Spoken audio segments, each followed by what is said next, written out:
الحمد للہ وکفیٰ وسلام علی عبادہ الذین اصطفیٰ اما بعد۔ اللہ تعالیٰ کی توفیق سے نظام تعلیم پر بات ہو رہی تھی۔ حضرت شاہ ولی اللہ محدث دہلوی رحمۃ اللہ علیہ نے 3 چیزوں کی تشخیص فرمائی تھی، اور ان میں سے ایک چیز تعلیم اور معیشت اور دفاع۔ خیال تو یہ تھا کہ آج دفاع پہ بات کی جائے، مگر تعلیم کے کچھ پہلو ایسے تھے کہ خیال آیا ان کا بھی ذکر کیا جائے۔ تعلیم کا آغاز حضور اقدس صلی اللہ علیہ وسلم پر پہلی وحی سے ہی مسلمانوں میں شروع ہو گیا تھا، اور تعلیم کا آغاز اگر اس سے بھی پہلے کہیں تو حضرت آدم علیہ السلام سے ہو گیا تھا۔ اللہ تعالیٰ نے ان کو پیدا فرمایا، وہ کسی ارتقاء کا نتیجہ نہیں تھے۔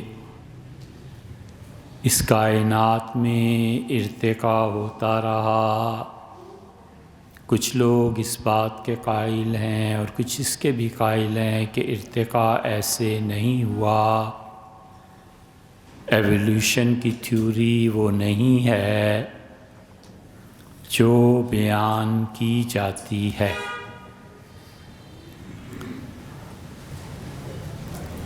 کچھ بھی ہوا ہو اور اس کے ماننے والے کوئی بھی ہوں، لیکن امر واقعہ یہ ہے کہ جس آدم علیہ السلام کا قرآن ذکر کرتا ہے اور انسانوں کو جو اطلاع ان کا پروردگار دیتا ہے، وہ بندہ، وہ آدم علیہ السلام کسی ارتقاء کا نتیجہ نہیں تھے۔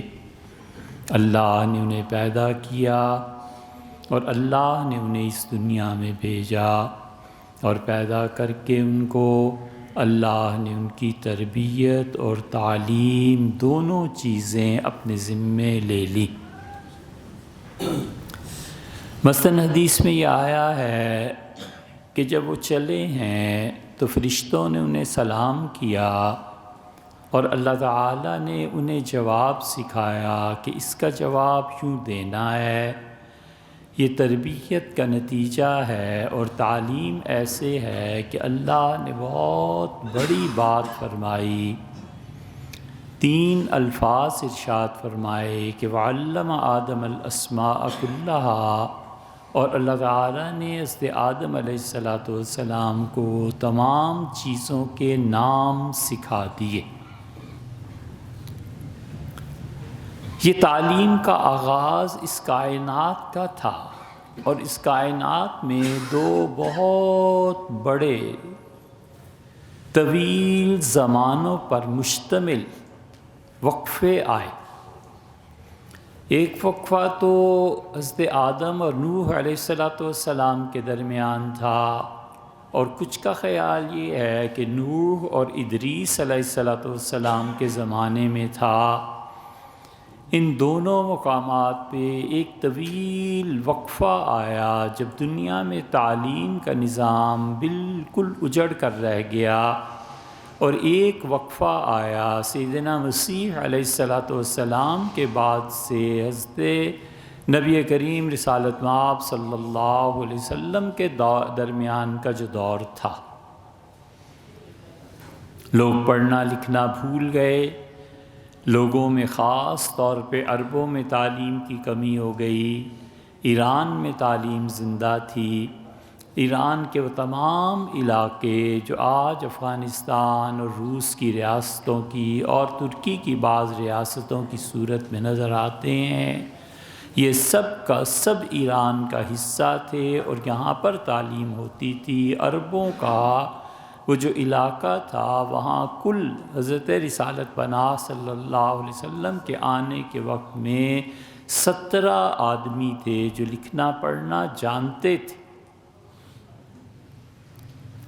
یہ خلفائے راشدین جو ہیں اور بھی ان کی بڑی فضیلتیں ہیں، لیکن آپ سوچیں کہ خلافت ان کی طرف کیوں گئی؟ حضور اقدس صلی اللہ علیہ وسلم کی محبت، تعلق یہ سب بتاتے ہیں، ان کی قربانیوں کا ذکر کرتے ہیں، لیکن یہ نہیں دیکھتے کہ اس پورے گروہ میں صحابہ رضی اللہ عنہم حضور صلی اللہ علیہ وسلم کے انتقال کے وقت 1 لاکھ سے زیادہ تھے، اور اس 1 لاکھ کے گروہ میں چند ہزار پڑھے لکھے تھے، اور ان میں سے بھی یہ 4 خلفاء افضل تھے۔ اپنی تعلیم ان کی وہ تھی، لکھتے تھے، پڑھتے تھے، حتیٰ کہ کچھ عرصہ پہلے 50 سال پہلے جو سعودیہ میں قدیم چیزیں دریافت ہوئی ہیں، ان میں سے سیدنا ابوبکر اور عمر رضی اللہ عنہما کی تحریرات بھی نکلی ہیں، اور انہوں نے لکھا ہوا تھا دیواروں پہ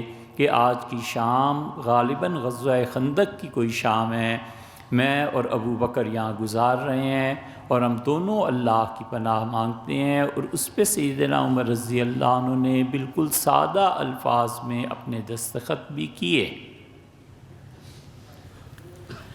یہ تعلیم کا وقفہ 600-700 سال کا تھا۔ حضرت عیسیٰ علیہ السلام اپنی امت کو جس چیز پر چھوڑ کر گئے تھے وہ طب کی تعلیم تھی۔ ان کا معجزہ بھی یہی تھا کہ مردوں کو وہ زندہ کر دیں۔ چنانچہ عیسائیوں نے طب میں مہارت حاصل کی، اور کمال کے مسلمان تھے عیسائی، جو سیدنا مسیح علیہ السلام کو بغیر شرک کے اللہ کا ایک بندہ اور ان کی والدہ صاحبہ کو خدا کی ایک بندی رحمہ اللہ اس کو مانتے تھے، اور بس سیدھے سادے وہ مسلمان تھے اپنے زمانے کے، اور طب کی زبان انہیں کمال کی حاصل تھی۔ یہ طب ہی ہے جو عیسائیوں پہ پھر چلا ہے، اور عیسائیوں نے اس کی حفاظت کی، اور عیسائیوں نے بنیادی طور پر طب وہ بھی سیکھا، پھر اس زمانے جو عرب تھے انہوں نے بھی سکھایا ان کو، یعنی وہی لوگ مسلمان ہو گئے صحابہ کرام رضی اللہ عنہم، اور پھر رسول اللہ صلی اللہ علیہ وسلم نے سکھایا جو دعاؤں کی صورت میں تھا۔ پھر یہ بھی بتایا ایک چوتھا راستہ بھی کہ طب چاہے وہ عیسائیوں سے آئے، طب چاہے وہ عربوں سے آئے، دعاؤں کا راستہ کہ اس کے ذریعے کیسے مرضوں کا ازالہ ہوتا ہے۔ مثلاً یہ بتایا، کسی نے کہا کہ جسم میں درد ہوتا ہے تو فرمایا تہجد پڑھا کرو، اس سے یہ درد ختم ہو جائے گا۔ ابن ماجہ کی روایت میں آتا ہے۔ اور پھر رسول اللہ صلی اللہ علیہ وسلم نے چوتھا طریقہ بھی بتایا، فرمایا لوگوں میں صدقہ کرو، اس سے تمہاری بیماریاں ٹل جائیں گی۔ بہت سی چیزیں ارشاد فرمائی ہیں، لیکن طب نے پھر مسلمانوں میں آنا شروع کیا، اور مسلمانوں نے پھر اسے اس عروج تک پہنچایا ہے کہ عیسائی حیران اور ششدر رہ گئے۔ اس طب کے ذریعے ہی وہ ہندوستان آئے، اس طب کے ذریعے ہی پرتگیزیوں نے جب اپنے شہر بسانا شروع کیے، اور تغلق کے دور میں ہندوستانی سواحل جو تھے سمندروں کے، اس پہ انہوں نے اپنا قبضہ جمایا، اور اس طب کے ذریعے ہی انہوں نے عیسائیت کو پھیلایا۔ ایک عیسائی ڈاکٹر آ کر کسی گاؤں میں بیٹھ جاتا تھا، 25-30 سال کے بعد وہ مرتا تھا، اور اس کے ساتھ آدھا گاؤں وہ عیسائی ہو چکا ہوتا تھا۔ اتنے اچھی طرح وہ لوگوں کا اخلاقیات سے پیش آتے اور علاج کرتے تھے۔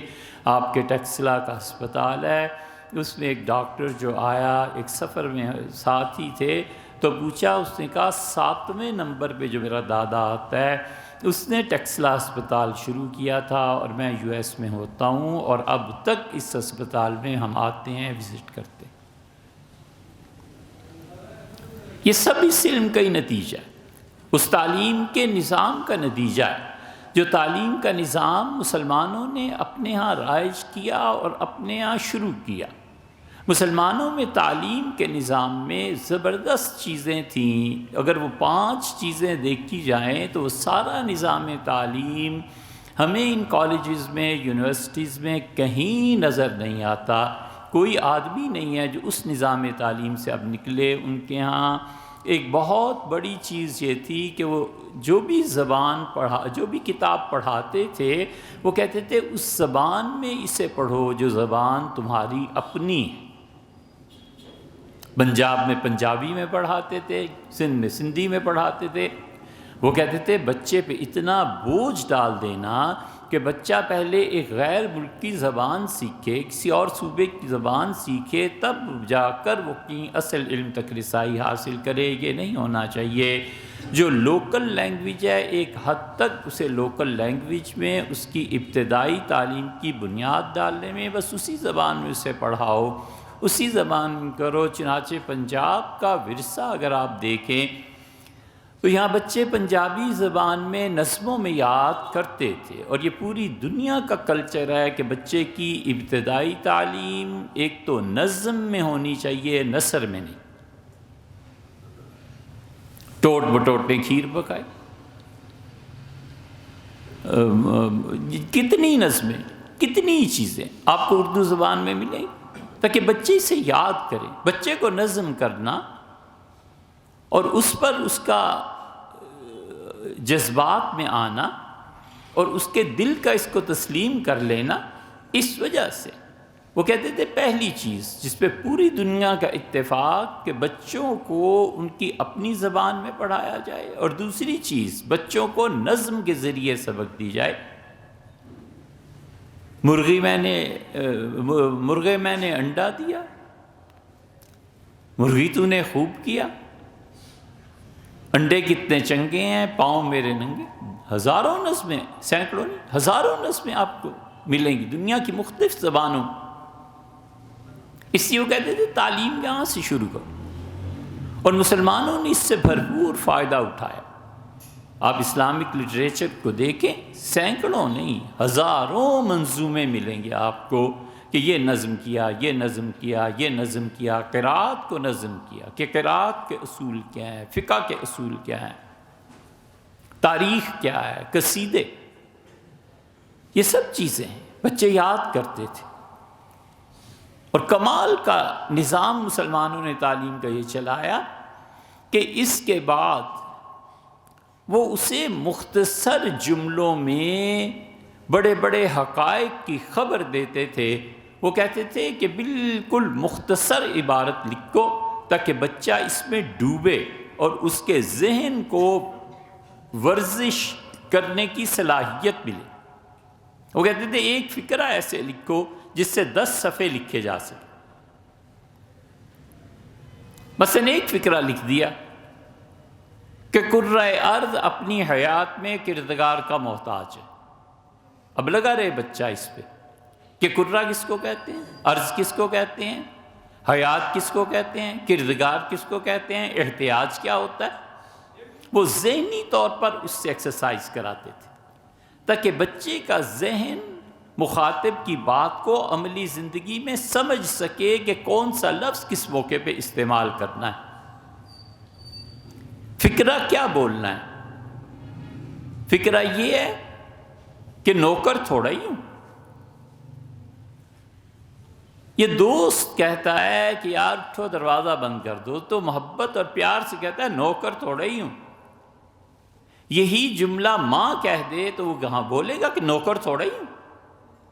وہ بتاتے تھے کہ بیٹے بولنا کیا ہے، الفاظ کیا ہیں، ایک ایک نپا تلا لفظ ان کی زبان سے نکلتا تھا گویا موتی پروتے تھے، اور بلا تکلف ایسے ہی بولتے تھے، اس لیے کہ 10-15 سال جس نظام تعلیم سے گزرے ہیں اس کا ایک ایک لفظ بچے کو پتہ ہوتا تھا کہ میں نے اس وقت کیا بولنا ہے اور کیا نہیں بولنا۔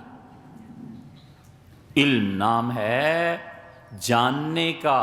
بچے کو الفاظ پہچانوا دیتے تھے، بچہ الفاظ کو جانتا اور پہچانتا تھا، اور حکمت نام ہے موقع پہ لفظ کو استعمال کرنے کا۔ تو بتاتے کہ بیٹے یہ لفظ کہاں بول رہے ہو، کس کے سامنے کھڑے ہو، کون سن رہا ہے؟ علم اور حکمت کی تعلیم ہمارے ہاں ایسے ہی اب تک بھی دی جاتی ہے، اور پہلے بھی دیتے تھے کہ لفظ کا علم بھی ہونا چاہیے اور استعمال کا موقع بھی پتہ ہونا چاہیے کہ کیا کہنا ہے، کس سے کہنا ہے اور کون ہے سامنے۔ یہ سب اس نظام تعلیم کا نتیجہ۔ ایسے نہیں ہے کہ جس کو جو منہ میں آیا بک دیا، جو منہ میں آیا کہہ دیا، یہ دیکھے ہی نہیں کہ آدمی کون ہے، عورت کون ہے، میرا اس کے ساتھ تعلق کیا ہے۔ اس لیے پہلی بات بچوں کو تعلیم ان کی اپنی زبان میں، پھر اس کے بعد ایسی مغلق، ایسی عبارت جسے حل کرنے میں ورزش ہو۔ اب الجبرے میں دیکھ لیں، a+b² عموماً بچے یونیورسٹی کالج اسکول میں پڑھتے ہیں، a+b² کا کیا مطلب ہے؟ پھر اسے کھولتا ہے کہ a2 b2 پھر یہ سارا فارمولہ ہے نا، اس فارمولے کو وہ کھولتا تھا، اس سے اس کی ذہنی ورزش ہوتی تھی۔ وہ بتاتے تھے کہ آپ کو اس عمل سے گزرنا ہے، اور پھر بالکل اس کے برعکس کرواتے تھے کہ 100 صفحے کی کتاب ہے بیٹے، 10 صفحوں میں اس کا خلاصہ کو دیکھو، وہاں جو 100 صفحے ہیں نا ان میں کوئی ضروری چیز رہ نہیں جانی چاہیے۔ یہ ساری ایکسرسائز، یہ سارا کچھ ان مدارس میں ہوتا تھا جہاں پر تعلیم ہوتی تھی کہ مغلق عبارت کو شرح میں تبدیل کرنا اور شروحات کو اغلاق میں تبدیل کرنا، دونوں طرف یہ چیزیں چلتی تھیں۔ بڑے سے بڑا آدمی ایک جملہ کہہ دیتا تھا اور بڑے سے بڑا آدمی ایک پوری تقریر کر دیتا تھا، اس لیے کہ نظام تعلیم کے نتیجے میں یہ لوگ پیدا ہوتے تھے، اور نظام تعلیم ایسا۔ پھر اس نظام تعلیم میں وہ کبھی بھی یہ نہیں بھولے کہ بچے کو 30-40% پڑھا دینا ہے بس کافی ہے، 60-70% بچے کی تربیت ضروری ہے۔ یہ نہیں ہو سکتا کہ تم کتابوں پہ کتابیں پڑھاتے چلے جاؤ اور بچے کی تربیت ہی کوئی نہ، اس کو تربیت کے مراحل سے گزارنا ہے۔ سیدنا عمر رضی اللہ عنہ بانی اور موجد تھے اس سلسلے کے، انہوں نے اپنی خلافت کے شروع میں ہی خط لکھا اور انہوں نے کہا کہ مسلمانوں کے لیے، ہمارے بچوں کے لیے ایک تعلیم کا جاری کرو سلسلہ، اور بچوں کو یہ چیزیں پڑھاؤ، اور کہا کہ اشعار پڑھاؤ بچوں کو، نظمیں جو ہوتی ہیں یہ پڑھاؤ، تاکہ ان بچوں کو عربیت پر قدرت اور قابو حاصل ہو سکے۔ یہ اس فکرے کی تشریح ہے۔ اور فرمایا کوئی تعلیمی ادارہ ایسا نہیں کھلے گا جس کے ساتھ سوئمنگ پول نہ ہو، ان بچوں کو تیرنا سکھاؤ، کیونکہ میں دیکھ رہا ہوں، مطلب یہ کہ مجھے پتہ ہے کہ اب ہم عرب جب اس زمین سے نکلیں گے، ان صحراؤں سے، تو ہمارا جانا ہوگا ان علاقوں پہ جہاں پہ ندیاں، نالے اور جہاں پر دریا اور سمندر اور یہ ساری چیزیں ہیں، تاکہ ہمارے بچے وہاں جا کر تیر سکے۔ ایران کی فتح اور ایران سے ٹکر لینا کوئی بچوں کا کھیل تھوڑا ہی تھا۔ 40 دن سعد رضی اللہ عنہ منتظر رہے ہیں، تجویز پیش کی تھی کہ اب ہم ٹکر لیں، انہیں رکھا مدینہ منورہ میں۔ 40 دن کے بعد فرمایا کہ میں نے استخرت بربی، میں نے اپنے پروردگار سے 40 دن تک پوچھا کہ ہم ٹکر لیں یا نہ لیں، اب میرے دل میں آتا ہے کہ ہم اس طاقت سے ٹکر لیں، اور جاؤ اور مجھے بارڈر پہ جتنے راستے داخل ہوتے ہیں ان سرحدوں سے مجھے نقشہ آیا۔ سیدنا عمر رضی اللہ عنہ نشانات لگائے، فرمایا میں نے ادھر کا سفر کیا ہے سعد، یہاں یہ بھی مقام ہے، یہ بھی مقام ہے، یہاں سے بھی ایران میں داخل ہوا جا سکتا ہے، یہ سب ان مقامات کا آپ نے کیوں نہیں نشاندہی فرمایا، آپ نے کیوں نہیں تذکرہ فرمایا؟ سعد رضی اللہ عنہ کو ایک مرتبہ تو ہوش آ گئی کہ اچھا امیر المومنین اتنی چیزوں سے واقف ہیں، پھر نقشہ آیا اس عمر رضی اللہ عنہ کا، اللہ کا نام لو اور ٹکر لگنی چاہیے۔ یہ قوم گزری ہے جب اپنے زمانے کے بڑے متقی، پرہیزگار مسلمان اور نیک لوگ تھے، یہ اس قوم کا تذکرہ کر رہا ہوں، گزر گئے وہ لوگ۔ اس لیے وہ کہتے تھے کہ تعلیم اپنی زبان میں، اور پھر تعلیم نظم میں، اور تیسری بات کہتے تھے کہ بالکل ایک فقرہ لکھنا ہے اور اس کی تشریح کرنی ہے، بچوں کو سمجھانا ہے کہ بھیجیے اور بلائیے، دو میں فرق کیا ہے؟ ہمارے اساتذہ بھی کہتے تھے استاد جب ہمارے کہتے تھے کہ بھیجو، تو اس کا مطلب یہ تھا کہ تم بے شک رک جاؤ، اس کو بھیج دو، اور بلائیے، اس کا مطلب یہ تھا کہ تم بھی رہو اور وہ بھی آئیں۔ یہ ہمارے اساتذہ ایسے ایک ایک لفظ بولتے تھے، پتہ ہوتا تھا کہ اس لفظ کی زد کہاں کہاں جا کر پڑتی ہے، یہ لفظ بولنے سے کیا کیا اس کا مفہوم مراد لیا جا سکتا۔ یہ تربیت بھی تھی، ذہنی ورزش بھی تھی، تعلیم بھی تھی، اور یہی چیز اللہ کے ساتھ تعلق پیدا کرتی تھی۔ اور پھر اپنی زبان میں تعلیم، نظم میں تعلیم، کم الفاظ اور بہت بڑے معانی۔ اور پھر وہ کہتے تھے کہ ہمیشہ جو سبق پڑھنا ہے پہلے خود پڑھ کے آؤ۔ یہ تو پکے اصول تھے کہ پہلے خود پڑھو، پھر آ کے مجھ سے پوچھو کہ کیا چیز سمجھ نہیں آئی۔ میں تمہیں ساری کتاب تھوڑے ہی پڑھاؤں گا، کون سا لفظ سمجھ میں نہیں آیا، یہ نہیں، یہ اس کی تشریح ہے بیٹے، بس چاہیے۔ بچے کا ذہن عادی ہوتا تھا، نشانات لگا دیتے تھے کہ بیٹے یہ الفاظ جو ہے نا ڈکشنری میں جا کے ڈھونڈو، پھر آ کے مجھ سے بیان کرو۔ اساتذہ متون پڑھایا کرتے تھے، متن پڑھا دیتے تھے بس، کہ بک میں لکھا کیا ہے، اور اتنے باز سخت ہوتے تھے کہ کہتے تھے کسی شرح کو دیکھنے کی اجازت ہی نہیں تمہیں، خود اپنے ذہن سے حل کرو کہ ہے کیا۔ فلسفہ ہے، منطق ہے، الجبرا ہے، جیومیٹری ہے۔ جیومیٹری کا ایک فقرہ بولتے تھے کہ مثلث کے تینوں اضلاع برابر ہوتے ہیں۔ اب بیٹھے رہو ثابت کرنے کے لیے، بچہ خود ثابت کرتا تھا، اس کی گائیڈنس ہوتی تھی، اساتذہ بتا دیتے تھے، وہ صف کا ایک کونا اٹھا کے کہتے بیٹے یہ دیکھو یہ شیپ بنی ہے نا ایک، یہ کیا بنا ہے، کس اصول کے تحت بنا ہے، جیومیٹری کا اصول کل مجھے لکھ کے لا دینا۔ یہ تھوڑا ہی ہوتا تھا کہ اساتذہ ہی نالائق ہوں، ادھر ادھر کی پوری کر کے اور تنخواہ لی جیب میں اور چلے گئے، یہ اس کا نتیجہ ہے، یہ اس ناقص نظام تعلیم کا نتیجہ ہے کہ علم بظاہر اس امت سے اٹھ گیا۔ اس لیے وہ کہتے تھے ہمیشہ پڑھ کے آؤ۔ پہلا سوال ہی یہ ہوتا تھا کہ کس کس بچے نے سبق نہیں پڑھا، استاد کو کیا دیر لگتی ہے پہچاننے میں۔ اور پھر دوسرا اصول یہ تھا کہ یہاں کلاس روم میں جہاں بھی بیٹھے ہوئے ہو، جہاں بھی تمہیں میں پڑھا رہا ہوں، حاضر رہنا ہے، اس کو سمجھیں۔ یہ دوسرا اصول تھا۔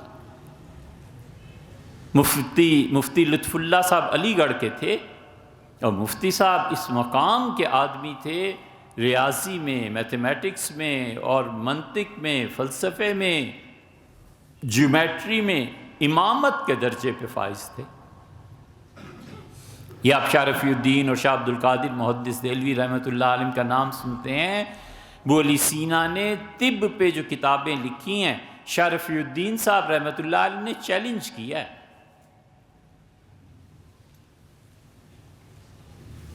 یہ دنیا کا نظام مسلمانوں نے قیادت جو انٹرنیشنل لیول پہ کیا، یہ ایسے نہیں تھی، وہ جانتے تھے، سب پہچانتے تھے کہ کیا ہو رہا ہے، کس علم سے کفر داخل ہوتا ہے، وہ یہ بھی جانتے تھے۔ اورنگزیب عالمگیر نے اپنی آدھی سے زیادہ زندگی بیجاپور میں اور یہاں جو گزاری گولکنڈا میں، انہوں نے وہاں لکھا، انہوں نے کہا یہ ایرانی جو آ رہے ہیں دھڑا دھڑ، اور ایران سے جو علوم آ رہے ہیں اور جو چیزیں یہاں پہ ہندوستان بھیجی جا رہی ہیں، میرا فرض بنتا ہے کہ اپنی مملکت کو ان میں سے گمراہ کن نظریات سے بچاؤں۔ اور وہ جان گئے تھے کہ احمد نگر، گولکنڈا، بیجاپور، حیدرآباد، یہ سب کے سب شیعت کی زد میں ہیں، دلی شیعت کی زد میں ہیں، اور اگر میں نے اس کو نہ روکا تو سارا ہندوستان شیعہ ہو جائے گا، اہل سنہ کا وجود باقی رکھنا مشکل ہو جائے گا۔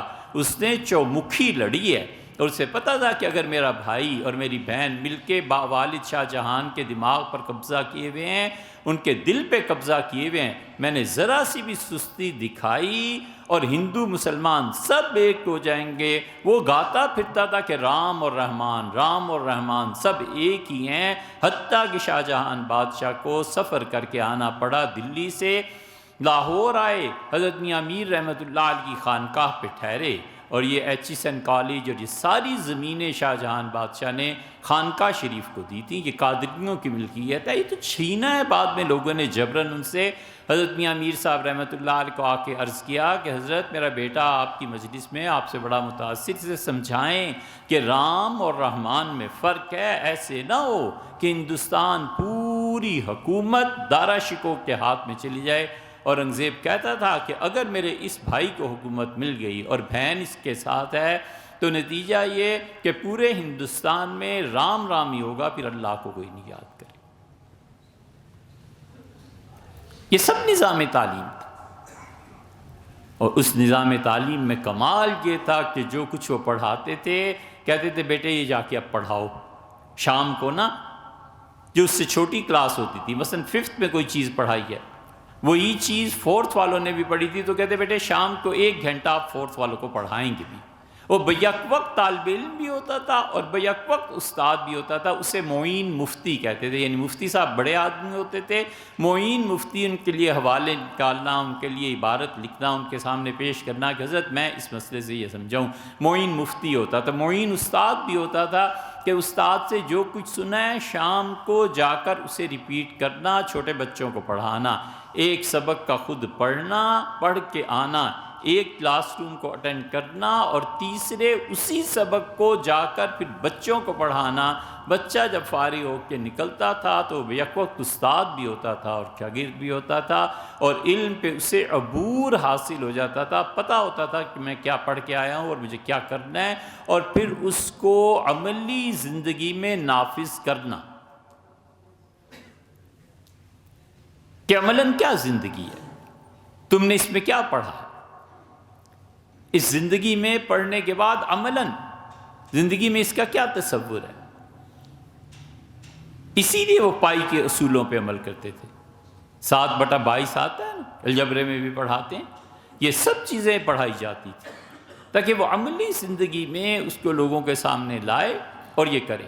شاہ ولی اللہ محدث دہلوی رحمۃ اللہ علیہ، ان کے صاحبزادے، بڑے لوگ، یہ سب اس ایک نظام تعلیم سے گزرے تھے اور وہ جانتے تھے کہ اس کا عملاً کیا نتیجہ ہے۔ چنانچہ اس زمانے میں بڑے بڑے لوگ، بڑے بڑے اہل علم، بادشاہ سلامت خود بلا لیتا تھا اور کہتا تھا ہاں بھائی میں نے سنا ہے آپ یہ کہتے ہیں، کیا دعویٰ ہے آپ کا، مجھ سے بات کریں۔ مثلا حدیث کا بڑا علم تھا۔ ایک صاحب کو ابو حنیفہ رحمۃ اللہ سے بڑی وحشت تھی۔ لوگوں نے عجیب تماشا دیکھا کہ دجلہ کے صحرا پہ صبح ایک آدمی آتا ہے، قلبی نسخے کتابیں نکالتا ہے اور پانی سے دھونا شروع کرتا ہے، سارا دن یہی کام کرتا رہتا ہے۔ کسی نے ایک دن پوچھا حضرت یہ کیا کرتے ہیں؟ اس نے کہا یہ ابو حنیفہ کو دھوتا ہوں، ابو حنیفہ کی کتابوں میں گمراہی ہے اس کو دھو رہا ہوں۔ امام صاحب رحمۃ اللہ سے نفرت کے اظہار کے لیے شدہ خبر پہنچی مامون الرشید تک، اسے بلا لیا، اس نے کہا ابو حنیفہ کی کتابیں دھوتے ہیں، فرمائیں کون سی بات ہے جو اس سے شریعت کے خلاف لکھی ہے؟ درباری لکھتے ہیں کہ صبح یہ مجلس شروع ہوئی اور ظہر کی نماز تک جاری رہی، اور ایک مسئلہ وہ ایسا نہیں بتا سکا جس میں ابو حنیفہ رحمۃ اللہ علیہ کچھ اور شریعت کے خلاف ہوں۔ انہوں نے کہا آخر پہ کہ بڈھے دماغ تمہارا خراب ہو گیا ہے، اور اگر تمہاری عمر اتنی نہ ہوتی تو میں تمہیں سزا دیتا، خبردار آئندہ ایسی حرکت۔ ہدایہ حنفی فقہ کی کتاب ہے، اتنی پیچیدہ، اتنی مشکل عبارتیں ہیں کہ اگر ہدایہ کو کوئی آدمی پڑھ لے صحیح طرح سے، سوال ہی پیدا نہیں ہوتا کہ پھر وہ غلطی کر جائے۔ اس کو کھولنا ہے، اس کی شرح کرنی ہے، ایک ایک سبق پہ ایک ایک ہفتہ لگ جاتا تھا اس حادثہ جب اس کو کھولتے تھے کہ اس میں یہ مطلب، یہ مطلب، یہ مطلب، یہ مطلب۔ کشاف تفسیر ہے، زمخشری نے لکھی ہے، وہ تفسیر اس میں کس طرح اس نے کس لفظ کے ذریعے اپنی گمراہی کے عقیدے کو اس میں سمو دیا ہے۔ اس کی گمراہی ہے، اس کا عقیدہ یہ ہے کہ قرآن مٹ جانے والی چیز ہے، وہ لفظ ایسا چن کے لائے گا کہ دیکھ کے حیرت ہوتی ہے اس شخص کو، اپنے عقیدے کو، گمراہی میں کے عقیدے کو بیان کرنا تھا، الفاظ اس کے دیکھو، یہ تو بیضاوی اور وغیرہ لوگ یہ اس کو کھول گئے، وگرنہ اس تفسیر کو کون سمجھ سکتا تھا؟ یہ سب ذہنی طور پر ورزش کرانا تھی کہ ذہن حاضر رہے اسی لیے آپ بچوں کو دیکھیں، جو بچے ذہین ہوتے ہیں کیسے میتھمیٹیکل اور کیسی چیزیں وہ گنتے ہیں انگلیوں پہ اور حل کر دیتے ہیں، اور بہت سے بچوں کو ان چیزوں سے مناسبت نہیں ہوتی، سیدھے سادے صوفی اللہ کو یاد کرنے والے، وہ ان کی ایک اور کیٹیگری۔ اس لیے ہم سب کو چاہیے کہ اپنے نظام تعلیم پہ غور کریں، اپنے بچوں کو کس نظام تعلیم میں ہم بھیج رہے ہیں۔ ملحد پیدا ہو رہے ہیں، خدا کے منکر پیدا ہو رہے ہیں۔ یہ نظام تعلیم اور اس پہ تربیت، وہ مستضاد تربیت سکھاتی یہی ہے کہ بیٹے ایک دو چار گرل فرینڈز ہونا ضروری ہے، یا اللہ اس کے علاوہ کوئی کام ہی نہیں رہا۔ کچھ ہیں جو ان ہیروں کو پا لیتے ہیں، باقی بھی تلاش میں لگے ہوئے ہیں۔ یہ حال ہے۔ کشش ثقل، زمین کی کشش اور جن سے مخالف کی کشش، عورت کی کشش اور زمین کی کشش، دونوں خاک میں ملاتی ہیں، دونوں مٹی میں برباد کر دیتی ہیں۔